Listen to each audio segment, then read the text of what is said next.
Assalamualaikum warahmatullahi wabarakatuh. Para sahabat pecinta sejarah yang budiman, kembali lagi di channel Dunia Sejarah. Pada kesempatan ini akan membahas tentang saat orang-orang Arab berduyun-duyun memeluk agama Allah dan terwujudnya janji Allah Subhanahu wa Ta'ala.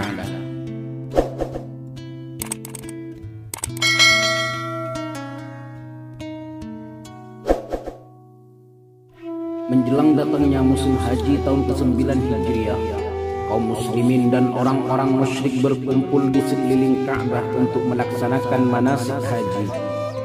Sejak penaklukan Mekah, mereka bersama-sama melaksanakan ibadah haji di seputar Ka'bah setiap datang musim haji. Masing-masing beribadah sesuai caranya sendiri. Kebiasaan kaum musyrikin ketika bertawaf di sekeliling Ka'bah adalah dengan tidak berpakaian atau telanjang, bertepuk tangan, bersiul keras, dan berteriak dengan lafal-lafal syirik kepada Allah Subhanahu wa Ta'ala.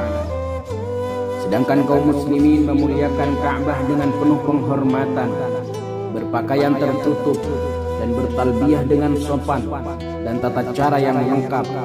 Kebiasaan yang berlawanan ini merupakan hal yang tidak wajar lagi untuk diteruskan.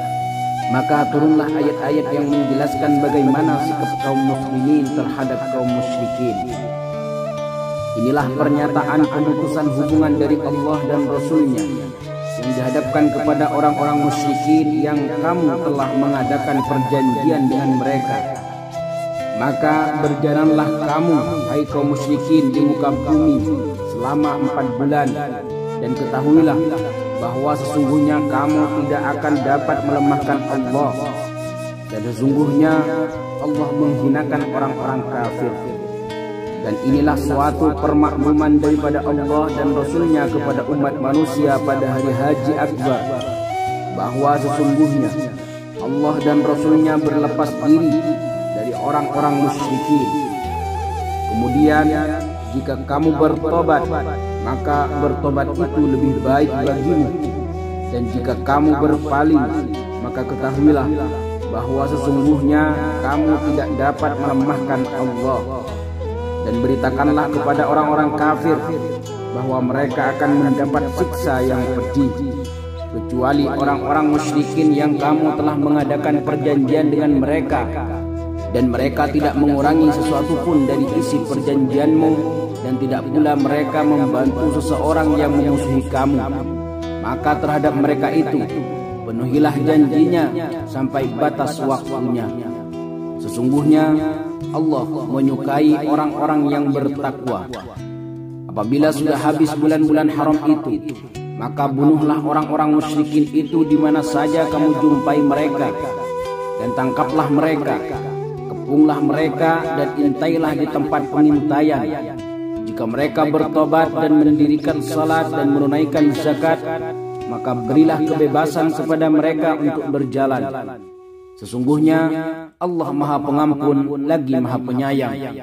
Dan jika seseorang di antara orang-orang musyrikin itu meminta perlindungan kepadamu, maka lindungilah dia supaya dia sempat mendengar firman Allah. Kemudian antarkanlah dia ke tempat yang aman baginya. Demikian itu disebabkan mereka kaum yang tidak mengetahui. Tidaklah pantas orang-orang musyrik itu memakmurkan masjid-masjid Allah, sedang mereka mengakui bahwa mereka sendiri kafir. Itulah orang-orang yang sia-sia pekerjaannya, dan mereka kekal di dalam neraka. Hanya yang memakmurkan masjid-masjid Allah ialah orang-orang yang beriman kepada Allah dan hari kemudian, serta tetap mendirikan salat, menunaikan zakat, dan tidak takut kepada siapapun selain kepada Allah. Maka merekalah orang-orang yang diharapkan, termasuk golongan orang-orang yang mendapat petunjuk. Hai orang-orang yang beriman, janganlah kamu jadikan bapak-bapak dan saudara-saudaramu menjadi walimu, jika mereka lebih mengutamakan kekafiran atas keimanan. Dan siapa di antara kamu yang menjadikan mereka wali, maka mereka itulah orang-orang yang zalim. Katakanlah, jika bapak-bapak, anak-anak, saudara-saudara, istri-istri, kaum keluargamu, harta kekayaan yang kamu usahakan, perniagaan yang kamu khawatiri kerugiannya, dan tempat tinggal yang kamu sukai adalah lebih kamu cintai dari Allah dan Rasul-Nya dan dari berjihad di jalannya, maka tunggulah sampai Allah mendatangkan keputusannya. Dan Allah tidak memberi petunjuk kepada orang-orang yang fasik. Hai orang-orang yang beriman, sesungguhnya orang-orang yang musyrik itu najis, maka janganlah mereka mendekati Masjidil Haram sesudah tahun ini.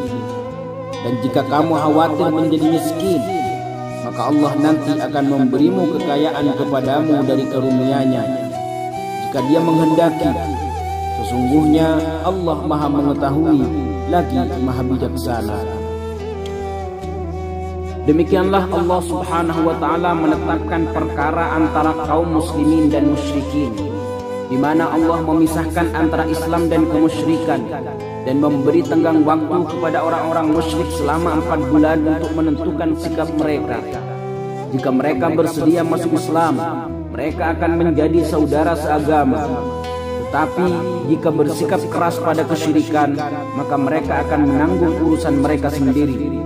Allah Subhanahu wa Ta'ala juga memerintahkan kaum muslimin untuk melancarkan perang kepada kaum musyrikin tanpa bermurah hati dan memutuskan hubungan silaturahim dengan mereka.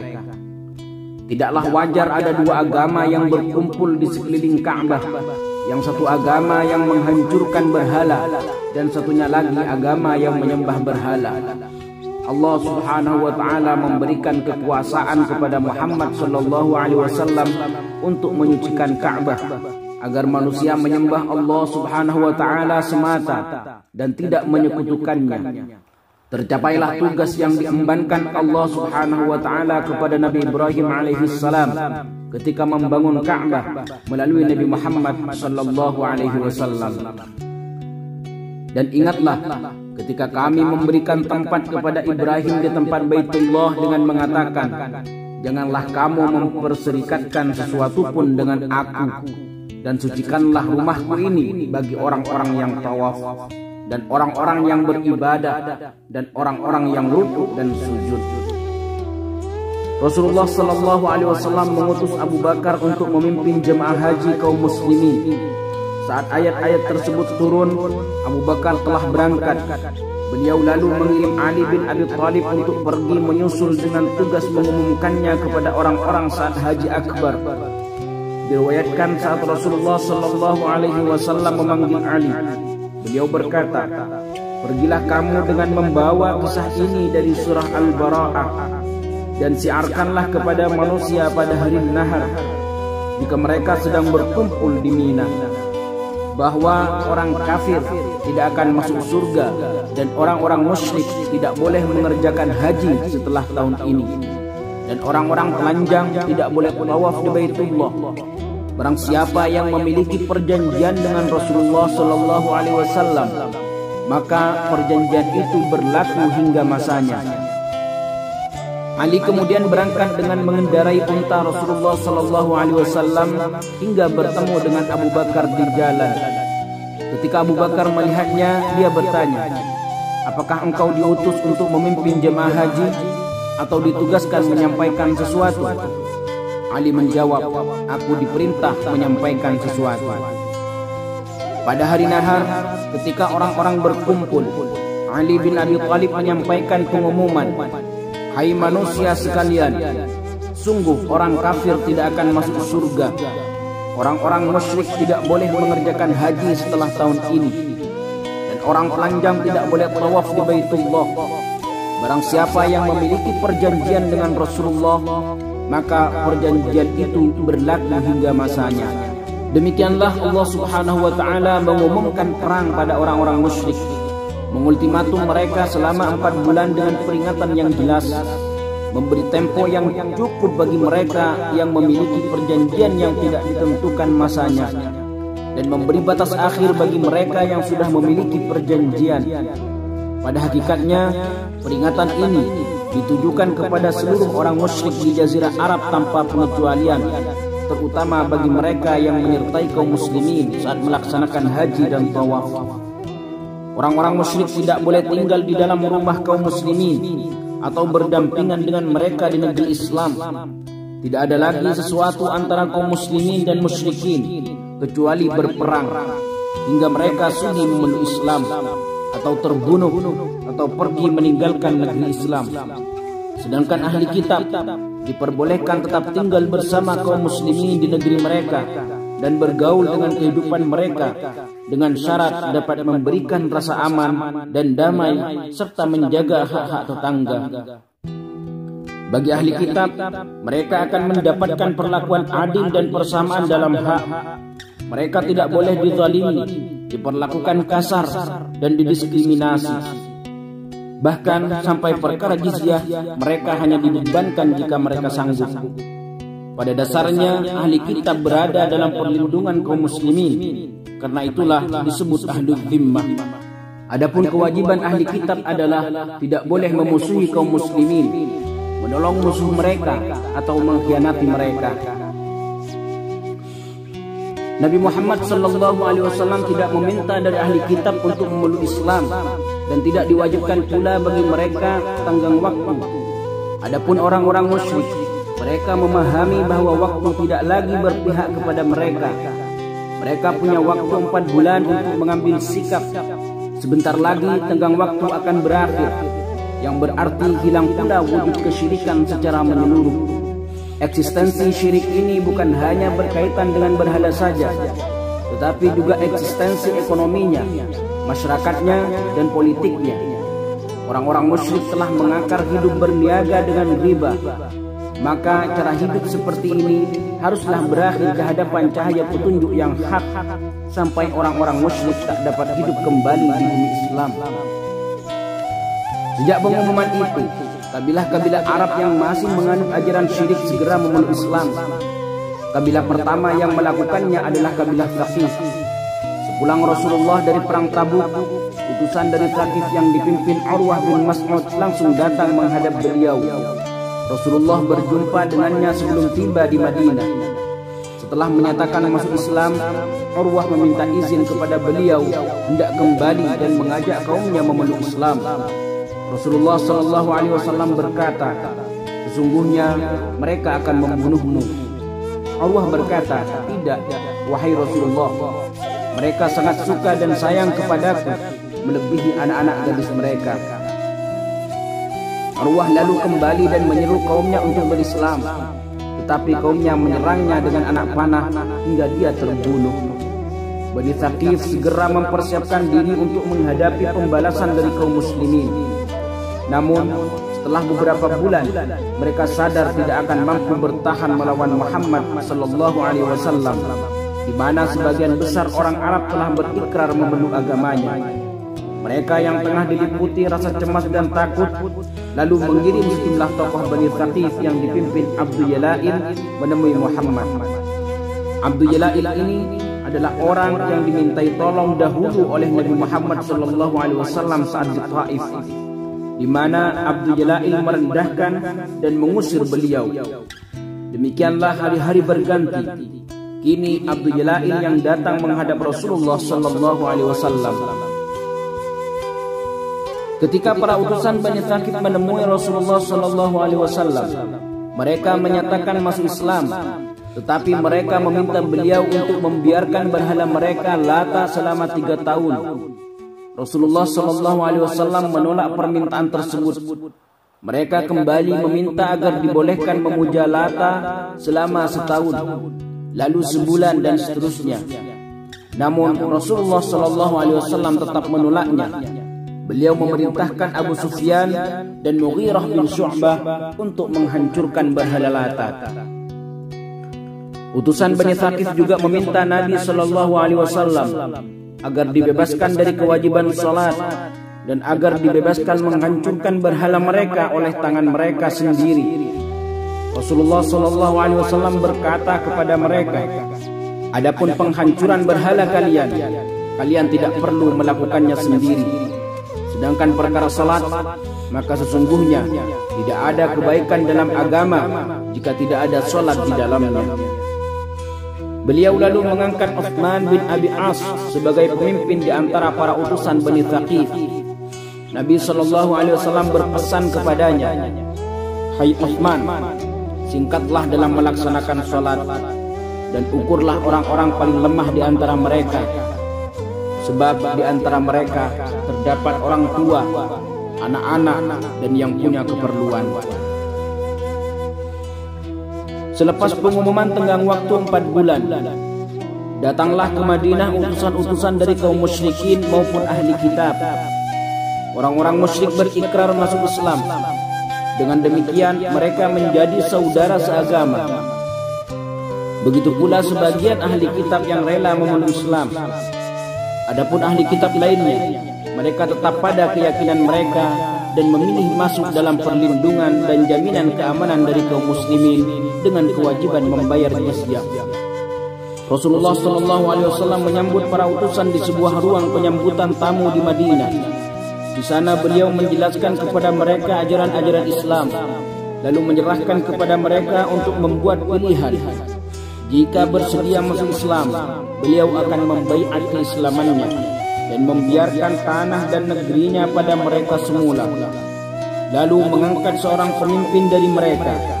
Saat para utusan kembali, beliau mengirim seorang sahabat yang faqih untuk mengajari Islam. Biasanya Rasulullah SAW memperlakukan para utusan sesuai dengan tradisi dan kebiasaan mereka. Pernah datang utusan Bani Tamim selepas zuhur. Mereka berteriak memanggil Nabi SAW. Padahal beliau tengah qaylulah, tidur siang sejenak di dalam rumahnya. Teriakan itu mengusik ketenangan dan mengganggu beliau. Tetapi Nabi tetap keluar dan menyambut mereka. Datang juga utusan Bani Hanifah yang terdapat Musailamatul Kadzab, orang yang mengaku Nabi. Musailamah berkata, "Kalau dia menjadikan aku sebagai penerusnya semeninggal dirinya, maka aku akan mengikutinya." Rasulullah SAW menghampiri Musailamah dan kawan-kawannya. Tangan beliau memegang sepotong kayu. Beliau berkata, "Jika kamu meminta sepotong kayu ini, tentu tidak akan aku berikan kepadamu." Ketika Musailamah kembali ke negerinya, dia pun mengaku sebagai Nabi. Dia mulai mengubah kata-kata memikat yang tak punya makna demi upayanya menandingi Al-Quran. Musailamah menulis surat kepada Rasulullah SAW. Dari Musailamah utusan Allah kepada Muhammad utusan Allah. Keselamatan semoga tercurah kepadamu. Aku telah berbagi dalam urusan kenabian bersamamu. Untuk kami separuh negeri dan untuk Quraisy separuh lainnya. Namun orang-orang Quraisy adalah kaum yang melampaui batas. Rasulullah SAW lantas membalasnya. Dari Muhammad utusan Allah kepada Musailamah si pendusta. Keselamatan bagi mereka yang mengikuti petunjuk bahwasanya bumi itu milik Allah, diwariskannya kepada siapa saja yang dikehendakinya dari para hambanya, dan kesudahan yang baik itu bagi orang-orang yang bertakwa. Datang juga utusan dari kaum Nasrani Najran yang mendebat Rasulullah SAW mengenai Nabi Isa alaihissalam. Beliau lalu berdialog dan menerangkannya kepada mereka. Namun rupanya mereka hanya mau berdebat dan bersikeras pada sikap mereka. Akhirnya Rasulullah SAW mengajak bermubahalah dengan mereka. Beliau menemui mereka dengan membawa anggota keluarganya, yaitu putrinya Fatimah dan menantunya Ali serta kedua cucunya Hasan dan Husain. Beliau meminta mereka juga membawa anak-anak dan istri mereka untuk berkumpul dan bermubahalah agar Allah Subhanahu wa taala menimpakan laknatnya pada siapa yang berdusta di antara kedua pihak. Saat menyaksikan hal itu, diri mereka diliputi takut dan ngeri akan ditimpa murka Allah Subhanahu wa taala. Akhirnya mereka memilih menjalin perjanjian damai dengan beliau dan agar tetap dibiarkan dengan keyakinan mereka dengan kewajiban membayar jizyah. Sejumlah utusan pindah menemui Nabi Muhammad SAW dengan mengenakan baju sutra. Ketika beliau melihat mereka demikian, beliau bertanya, apakah kalian telah memeluk Islam? Mereka menjawab, ya sudah. Beliau berkata, untuk apa kain sutra ini di leher kalian? Seketika mereka merobek-robek sutra yang dipakai dan membuangnya dari tubuh mereka. Utusan Bani Amir datang menemui Rasulullah SAW yang dipimpin oleh musuh Allah Amir bin Tufail. Amir telah berniat jahat ingin mencelakai Rasulullah SAW. Orang-orang dari kaumnya berkata kepadanya, hai Amir, orang-orang telah banyak masuk Islam, marilah berislam. Dia membalas, demi Allah, aku telah bersumpah dengan diriku bahwa aku tidak akan berhenti berusaha sampai orang-orang Arab mengikutiku. Mengapa aku harus mengikuti pemuda dari Quraisy ini? Lalu dia berkata kepada kawannya Arbad bin Qais, kalau kita sudah mendatanginya, maka aku akan mengalihkan perhatiannya hingga dia membelakangimu. Kalau sudah begitu, maka tebaslah lehernya dengan pedang. Ketika mereka menemui Rasulullah SAW, Amir bin Tufail berkata, hai Muhammad, mendekatlah. Beliau menyaut, tidak, demi Allah, sampai engkau beriman kepada Allah semata. Amir berkata lagi, hai Muhammad, mendekatlah kepadaku. Amir mengajak Nabi Muhammad SAW berbicara sambil menunggu Arbad melaksanakan apa yang dia perintahkan. Namun Arbad tidak juga melakukan sesuatu. Maka melihat sikap Arbad demikian dan Rasulullah SAW juga menolak menghampirinya, dia lantas berkata, baiklah, demi Allah, aku akan mengelilingimu dengan kuda dan bala tentara untuk menghancurkanmu. Saat Amir telah berlalu, Rasulullah SAW berdoa, ya Allah, peliharalah aku dari kejahatan Amir bin Tufail. Ketika mereka telah meninggalkan Rasulullah SAW, Amir berkata marah kepada Arbad, celakalah engkau, hai Arbad, kenapa engkau tidak melaksanakan apa yang kuperintahkan? Demi Allah, tidak ada seorang pun yang kutakuti di muka bumi ini selain dirimu. Namun setelah hari ini, demi Allah, aku tidak takut lagi kepadamu. Arbad menimpali, janganlah cepat-cepat menilaiku begitu. Demi Allah, aku tak bermaksud mengabaikan perintahmu. Tetapi ketika aku akan melaksanakannya, aku melihatmu masuk dan berada antara diriku dan dia, sampai aku tak melihat siapapun selain engkau. Apakah aku harus memenggal kepalamu dengan pedang? Mereka kemudian kembali ke negeri mereka. Di tengah perjalanan, Allah Subhanahu wa Ta'ala menimpakan kepada Amir bin Tufail penyakit ta'un di lehernya. Amir lalu mati saat singgah di rumah seorang perempuan Bani Salul. Sedangkan Arbad, dia kembali kepada kaumnya yang segera menanyakannya, apa yang berlaku, hai Arbad? Dia menjawab, tidak ada. Demi Allah, dia telah mengajak kita untuk menyembah sesuatu. Kalau dia datang ke hadapanku sekarang, akan kuserang dengan anak panah hingga dia terbunuh. Sehari atau 2 hari sejak dia melontarkan ucapan itu, Arbad keluar bersama untanya berjalan. Allah Subhanahu wa Ta'ala lalu mengirimkan petir dan menyambar keduanya, membuatnya mati bersama untanya. Dimam bin Tha'labah datang sebagai utusan Bani Sa'ad. Dia lalu menemui Rasulullah SAW yang sedang bersama para sahabatnya. Dimam bertanya, siapa di antara kalian anak Abdul Muttalib? Rasulullah SAW menjawab, aku anak Abdul Muttalib. Dimam mencoba meyakinkan, engkaukah Muhammad? Beliau menjawab, benar. Dia berkata, hai Abdul Muttalib, aku hendak menanyakan beberapa perkara yang mungkin terdengar keras dan kasar bagimu. Kuharap engkau tidak marah kepadaku. Beliau menjawab, aku tidak akan terusik. Silahkan tanya apa yang engkau mau. Dia berkata, dengan nama Allah Tuhanmu dan Tuhan orang-orang sebelummu dan Tuhan orang-orang setelahmu, apakah Allah mengutusmu sebagai utusannya kepada kami? Nabi SAW menjawab, demi Allah, benar. Dimam bertanya, dengan nama Allah Tuhanmu dan Tuhan orang-orang sebelummu dan Tuhan orang-orang setelahmu. Apakah Allah menyuruhmu untuk memerintahkan kami agar menyembahnya semata dan tidak menyekutukannya dengan apapun, dan agar kami menghancurkan patung-patung yang telah disembah orang-orang tua kami dahulu? Beliau menjawab, demi Allah benar.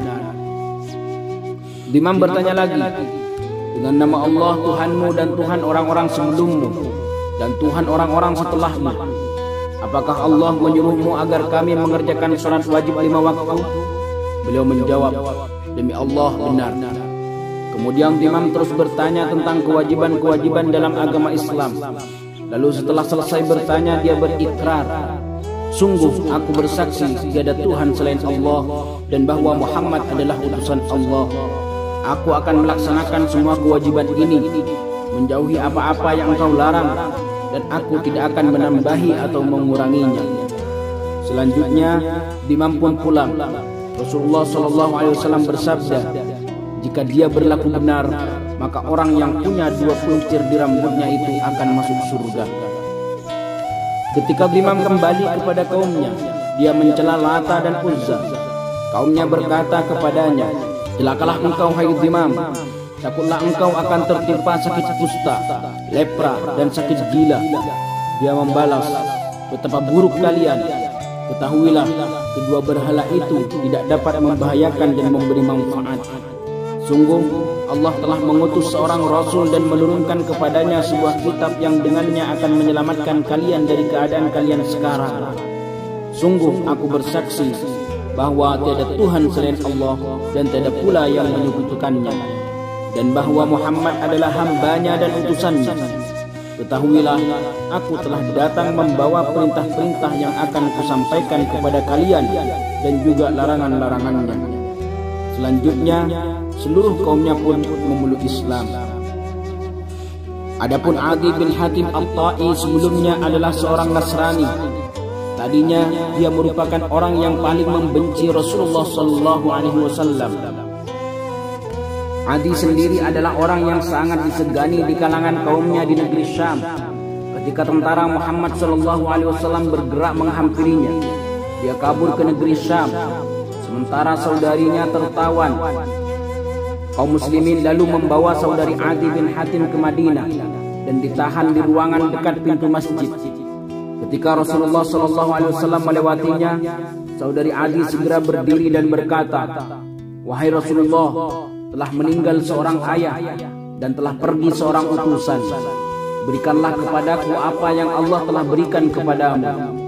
Beliau bertanya, siapa utusanmu? Dia menjawab, Adi bin Hatim. Nabi SAW berkata, orang yang melarikan diri dari Allah dan Rasulnya.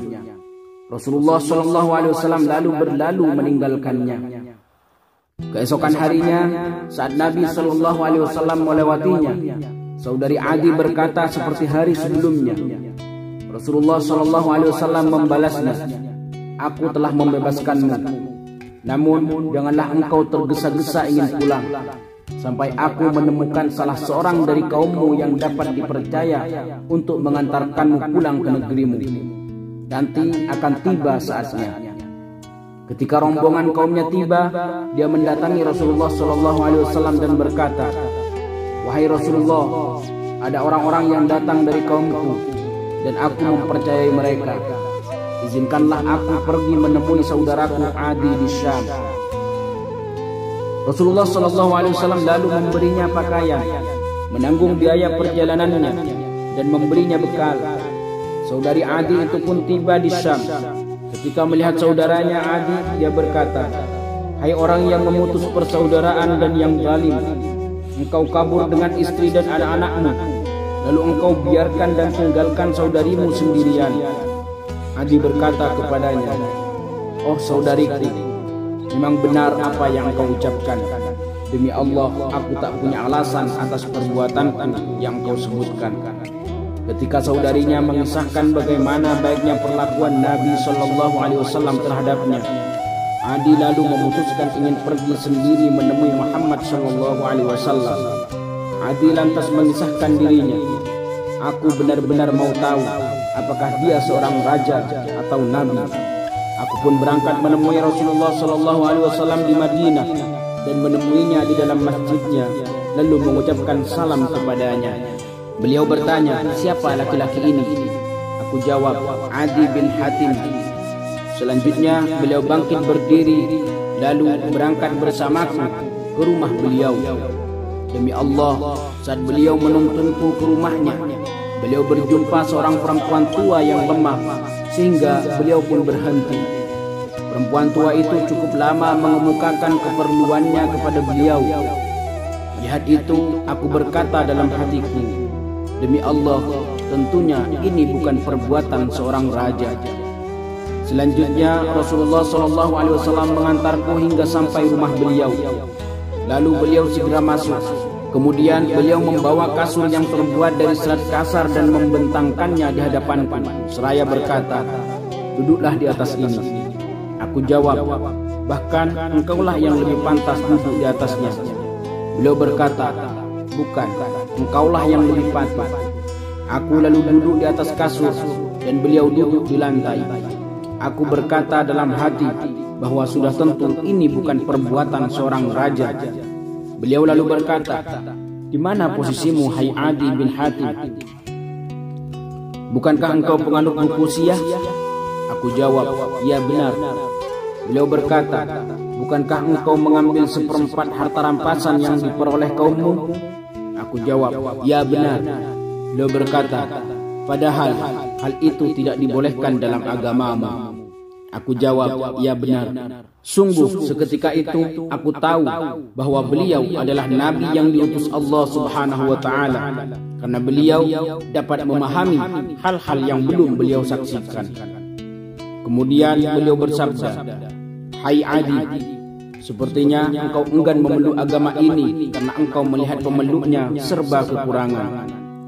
Demi Allah, sebentar lagi akan tiba waktunya, harta dan kekayaan akan melimpah pada mereka, hingga tak ada siapapun yang mau mengambilnya. Dan sepertinya engkau enggan masuk dalam agama ini, karena engkau melihat banyaknya musuh mereka dan sedikitnya jumlah mereka. Demi Allah, akan tiba waktunya, engkau akan mendengar seorang perempuan pergi dari Qadisiyah dengan mengendarai untanya hingga dia dapat mengunjungi Baitullah tanpa ada rasa takut. Dan sepertinya yang menghalangimu masuk dalam agama ini karena engkau melihat bahwa para raja dan sultan bukan dari mereka. Demi Allah, sebentar lagi engkau akan mendengar istana-istana putih di negeri Babilonia akan takluk pada mereka. Adi lalu memeluk Islam. Dia pun berkata, dua hal yang dikatakan Nabi Shallallahu Alaihi Wasallam telah aku saksikan, dan tersisa yang ketiga. Demi Allah, itu akan terjadi. Aku telah melihat istana-istana putih di negeri Babilonia ditaklukkan, dan aku telah melihat perempuan yang berangkat dari Qadisiyah dengan untanya berhaji ke Baitullah tanpa rasa takut. Demi Allah, yang ketiga itu akan terjadi, bahwa harta benda akan melimpah ruah hingga tak ada yang mau menerimanya. Utusan dari Raja Himyar mendatangi Rasulullah Shallallahu Alaihi Wasallam. Beliau lalu menuliskan surat untuk mereka dan juga mengirim Mu'ad bin Jabal untuk mengajari mereka. Nabi Shallallahu Alaihi Wasallam berpesan kepada Mu'ad, permudahlah dan jangan mempersulit, dan buatlah mereka gembira dan jangan jadikan mereka lari darimu. Para sahabat pecinta sejarah yang budiman, begitulah kisah-kisah tahun ke-10 Hijriah yang merupakan tahun memetik hasil panen, di mana mereka orang-orang Arab berduyun-duyun memeluk agama Allah, dan terwujudlah janji Allah Subhanahu wa taala. Semoga kita dapat mengambil hikmah dan pelajaran darinya. Sampai berjumpa kembali pada episode berikutnya. Assalamualaikum warahmatullahi wabarakatuh.